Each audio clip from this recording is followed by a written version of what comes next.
Morning. Great. Thank you guys. Appreciate that. Thanks very much. First, I want to apologize for my bad. I looked on my schedule when I was supposed to get to the airport this morning, and I thought that's when I was supposed to leave my house, and that's why I'm late, and it's all my fault. I tried to blame my assistant for this, but it just wasn't true, so it's mine. I got to take it full scale. Good to have you here. Good to be with you this morning. Delighted to be able to see you. Every time when I come this time of year to Hutchinson, I'm thinking I'm going to the state fair, prepare my stomach for the latest culinary explosion that they're going to have here. I think I had a Krispy Kreme cheeseburger last time I was here, which is just things you shouldn't mix, but it actually went down okay, and I've survived. We're going to do something different this year at the State Fair that I want to invite everybody to come and to witness. On Thursday of the State Fair, we're going to do a sesquicentennial event, this being the sesquicentennial for the state of Kansas. We're going to invite every centenarian in Kansas to come to the State Fair. It'll be an air-conditioned building that easily handicap accessible. But everybody over 100 has been invited to come, and we want to celebrate with them and see how many people show up. There's a judge in Wichita, if he's not too busy. We hope he'll come over. Judge Brown, I think, is 104. I saw a lady in Dodge City the other day. She didn't qualify. She's only 99. I told her, you don't want to come anyway. It's all old people be going to it. But there's quite a few, actually. And I got this idea from another governor who said that they did it every year in their state. Everybody that turned over 100 that year, they invited to the state capitol. And there are more and more, and a number of them are very sharp. And I think it'll be a great event. I've enjoyed it. He told a great story off of his that happened in their state. Said he had a couple come up. The husband was 102. The wife had just turned 100, and so she was there because it was her 100th birthday. And walked up and they introduced themselves, and the governor said, "Well, that's amazing." And the husband goes, "Yeah, I think I'm going to divorce her." And he goes, "What?" Yeah, he said, "Yes, we're going to get a divorce." And he says, "Well, how many years have you been married?" "Well, about 75. "Well, why are you going to get a divorce?" "Well, I always said that after the kids were all gone, we were going to get a divorce, and they're all dead now. So I get a divorce." And that's what he told me. Now, I didn't ask if it was a true story or not, but I thought, well, that's kind of clever. It's interesting.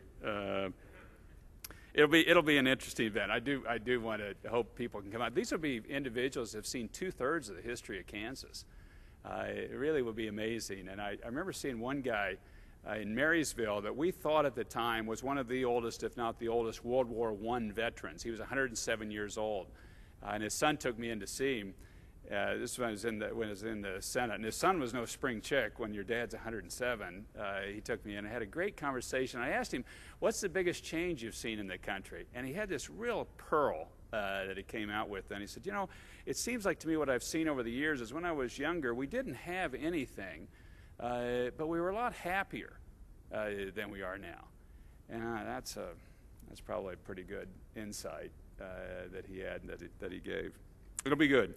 I want to talk about transmission this morning, and then I want to take comments for as long as I can. I don't want to get you off your schedule too much, but I would like to take comments about what we should be doing at the state level. We've got a number of people here that have done great work in the wind power field. Dave Kerr, that introduced me, was the lead guy for us on recruiting Siemens. Mickey's down here and recruiting a big couple wind manufacturers in the Newton area. We are growing in wind power and wind manufacturing, and we want to keep doing that and keep moving forward on that. Our nation is rapidly expanding our renewable electricity production. And I'm going to go through the Kansas numbers briefly. This isn't new, of course, to us. My dad was raised on wind power on a farm in eastern Kansas. Now, we didn't have a whole lot of it. The wind power off their little windmill powered and charged a set of batteries that then powered a small vacuum sweeper, a radio, and a couple of lights. But for them, at that time, this is great. And it was quite an innovation. But now we're going back to this, so whenever I talk about wind power, Dad says, "Yeah, well, I started out on wind power." And we need more of it, and we need more of it now. You in this room understand the important role transmission plays in our country's energy future. Kansans understand the value of our state's rich and abundant energy resources, whether it's oil and gas, which has been a key part of the development and the future of this state, whether it's nuclear and coal, electric power generation, or renewable sources of energy that are being explored and developed now. They're helping power homes and businesses across the country, particularly in the Midwest. In fact, when I meet with business leaders to recruit them to the state of Kansas, one of the things they're interested in is how much renewable electricity they can use to power their unit. The recent Mars announcement in Kansas, the Mars family and company is very interested in having a zero carbon footprint over the next 20 years. And we're saying, look, we can get you a long ways along that line on renewable electricity production in Kansas today. Being able to have a guaranteed contract that you're purchasing wind power and wind power that's being produced in a renewable energy. Experts believe Kansas wind could provide more than 90 times our state's current electricity needs. 90 times. Now, all of us know how much the wind blows in this state. And recently, we've had all these south winds that I could have had a little less of blowing in the state. But, you know, even the name of the state, Kansas, which means people of the south wind, this state's been known for its wind power. I recently was thanking Kansas City Power and Light for expanding its wind development in southwest Kansas. And the CEO of the entity was saying, you know, I had my board out in Dodge City. We were considering this. We were eating a meal that evening, and there's a Little League baseball game that was going on across the way. And they watched as the shortstop got a hit to him, grabbed the ball, threw it to first base, and it didn't get there because the wind stopped it. And it made the decision easy for our board to say, well, this is where we're going to be if it can stop a baseball game. I want to congratulate the Dodge City Chamber of Commerce for staging that baseball game to get that done. Kim, I see you're here. You know, you guys you never miss a detail, and that was a great one. It gets you several $100 million of investment off of doing that. I said in my State of the State message in January that we've long been known as the wheat state. In our future, I want Kansas to be known as well as the renewable state. And we clearly have the capacity and the ability and the proximity to power lines, which is the key issue about your meeting and is the key issue for our future on electricity. It's the proximity to power lines. That's the ball game for us. To get to be the renewable state, we've got to maintain the balance between our 3 E's: energy, the economy, and the environment. My first priority has been to grow the Kansas economy. The growth of wind power represents a key component of that. Development of wind energy, manufacturing related to wind energy, represents a key economic development opportunity for our state, as you already know. We have more than 1,100 megawatts of operating wind projects today in Kansas, representing roughly $4 billion in new investment and capable of powering 300 households. More than 1,000 new manufacturing jobs have been recently announced in Kansas associated with wind power. Between now and the end of 2012, which is not that far, Kansas is projected to double the amount of operating wind projects between now and 2012. Half of the projects scheduled to come online will be for in-state use. The other half will be for export of electricity from our state. And we are a major exporter. We export lots of things, and in our future, I want us to export a lot of wind power. And we have the capacity, as long as we have the proximity to power lines, to do it.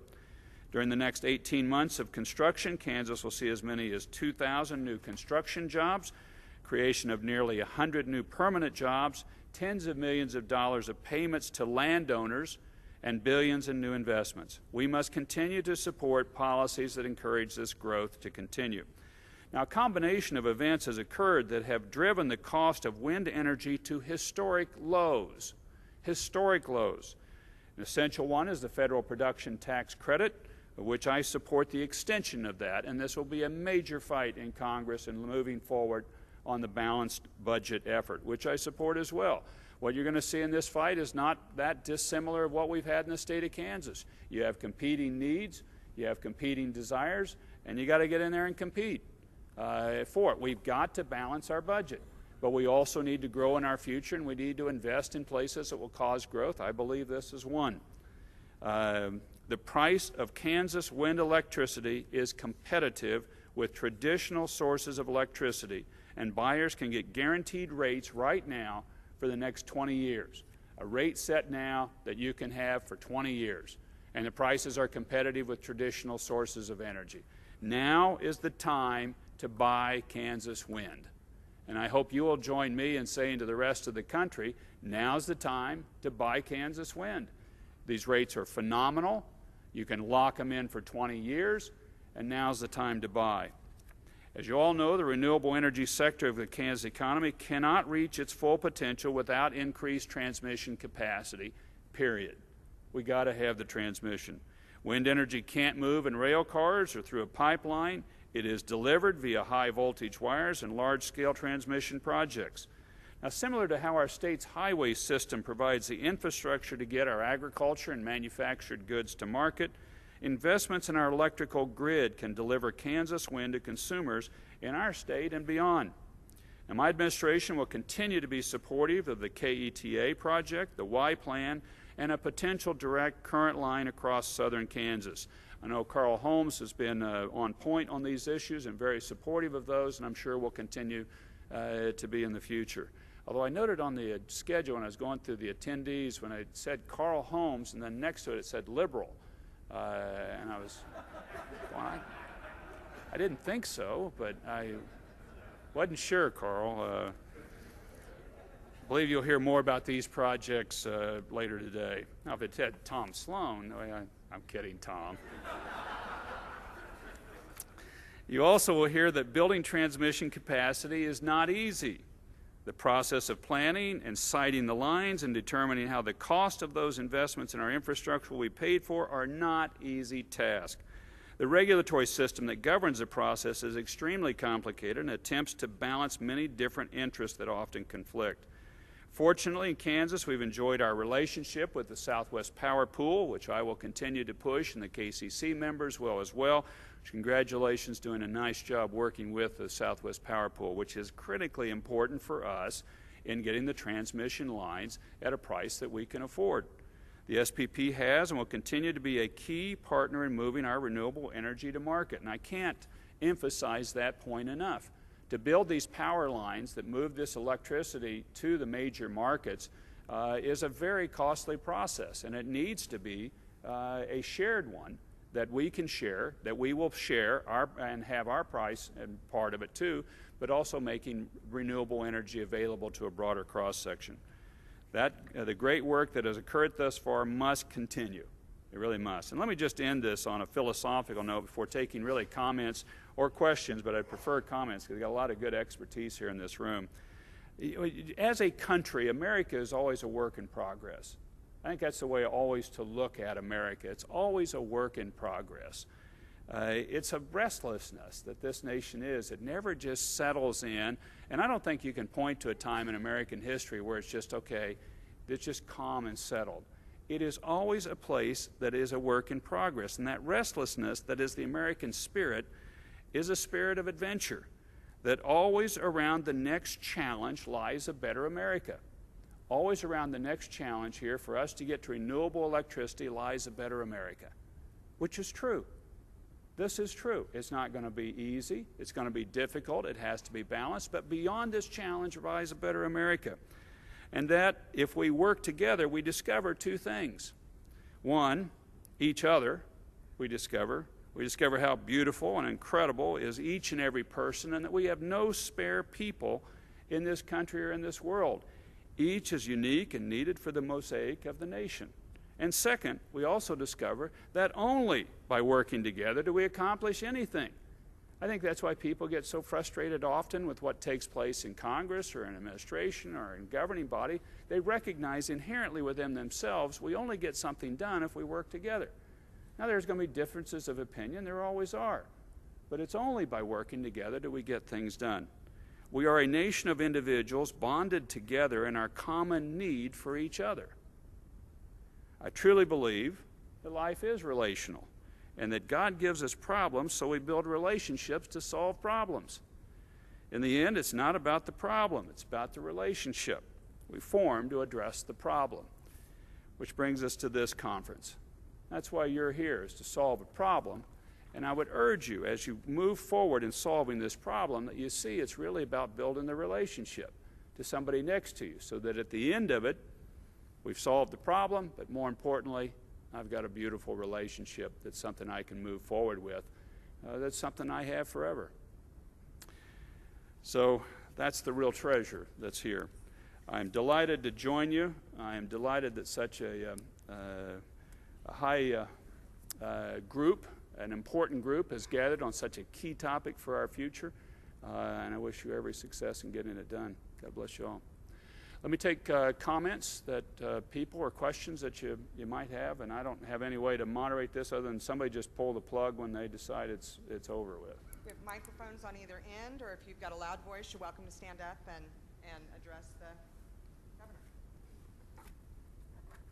Governor, I Yes, sir. can't tell you how much I appreciate your comments about by working together, we can make a lot of things work really well. One of my frustrations in the electricity industry, which I've been involved in for 25 years, has been what I call the disintegration of all the pieces and how people work together.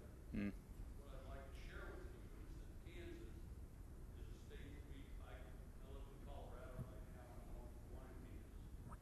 Well, you're welcome back anytime. Yeah. But you were talking about Mars Candy. Well, I'm also working with Hilmar Cheese, who built the plant in Delhart. 2,600 employees is the kind of jobs that plant has created. Kansas is a place where we can duplicate that we can create policies, work together, and harmonize the gas you've got, which is the best, which we don't have. You got all the pipelines through here, the wind, and agriculture, which, as you so aptly pointed out, we've been using wind for about 150 years. And if we actually associate and harmonize those three things, Kansas could become the pivotal state of the United States in all three. We can help feed the world, and we can show the world how it's done. And by the way, the agricultural spin-off from appropriating and balancing the load with agriculture could be 5,000 to 10,000 jobs that I can point to without taking a deep breath right now. So working together is absolutely critical, and I appreciate absolutely everything you said as well. Appreciate the thought. You know, two thoughts off of that. One is we're going to do a summit on animal agriculture, and one of the key speakers we're going to have at that says that he looks at things the way they're trending right now. Much of animal agriculture in the United States, which feeds much of the meat protein to a lot of the world, will center between the Panhandle of Texas and South Dakota in the high plains. And it's going to be this mixture, and it's because you need wide open spaces, for one thing. You need a good agricultural base, and you have the pieces that are there. If you manage your aquifer well, which is going to be one of the key issues for us, but we've got excellent potential to do that, and then to do the processing, at least the first level of processing off a lot of that in that region with the energy supplies are there. Second piece that I would love to see us be able to do, and we tried some work on this, but we haven't been able to get very far. One of the big problems with wind energy is you can't store it. You produce it and you move it. But one way you could store it is if you used the natural gas and took wind and made it into fertilizer, the anhydrous ammonia, and then stored that where you use much of it in the region. And we've not figured out these batch processing systems. Everybody's saying, well, we need big batteries to store the wind energy because it just doesn't blow all the time when we want it to. But I've wondered if really to process it and to store it in a product that you then use in the region. Now that's a big idea, and it's a big deal.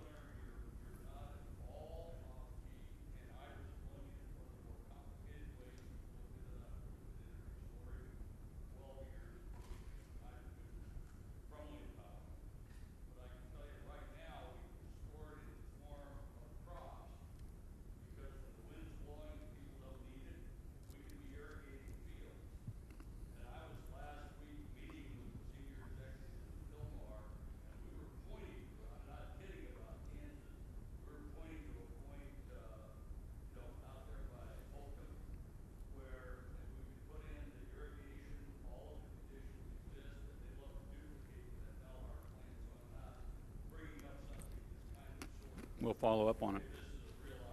We'll follow up on it. Yeah. Yes, sir. Governor Brownback, I'm Fred Pratt, Graham County Economic Development, Hill City, Kansas. And a week ago, I went down to Wichita.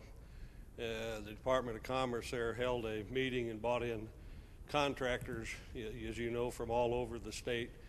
And they had wind developers and people there that explained the construction and building of wind farms, to see how many of those people in the state of Kansas, construction people, could be involved in the construction of wind farms, which is a really good thing. Got those folks all excited about doing that.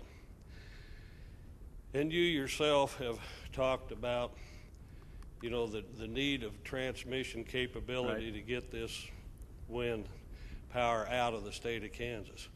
I know that a year and a half ago or so, ITC had made application to build a new 765 line up to Nebraska, and then it was put on hold for some reason for several months. And I know Dr. Champion from Kansas State University sent the KCC kind of a scathing letter wanting to know why this was put on hold, because every month it was put on hold, it would delay the production of wind farms in the state, because we'd have no way to get rid of the power.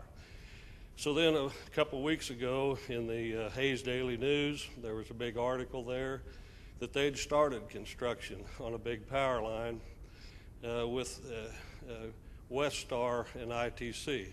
Mm-hmm. And apparently that's who the KCC was waiting on back in for the delay, was to get Westar a chance to be involved in this. Well, when they started the production, instead of being a 765 line, which I'm pretty sure most of the people here know, a 765 line is... I got a couple of people want to make comment. What's the okay. gravamen? The 765 line can carry 6 times the capacity, basically, than the 335, and can carry it a lot longer distance.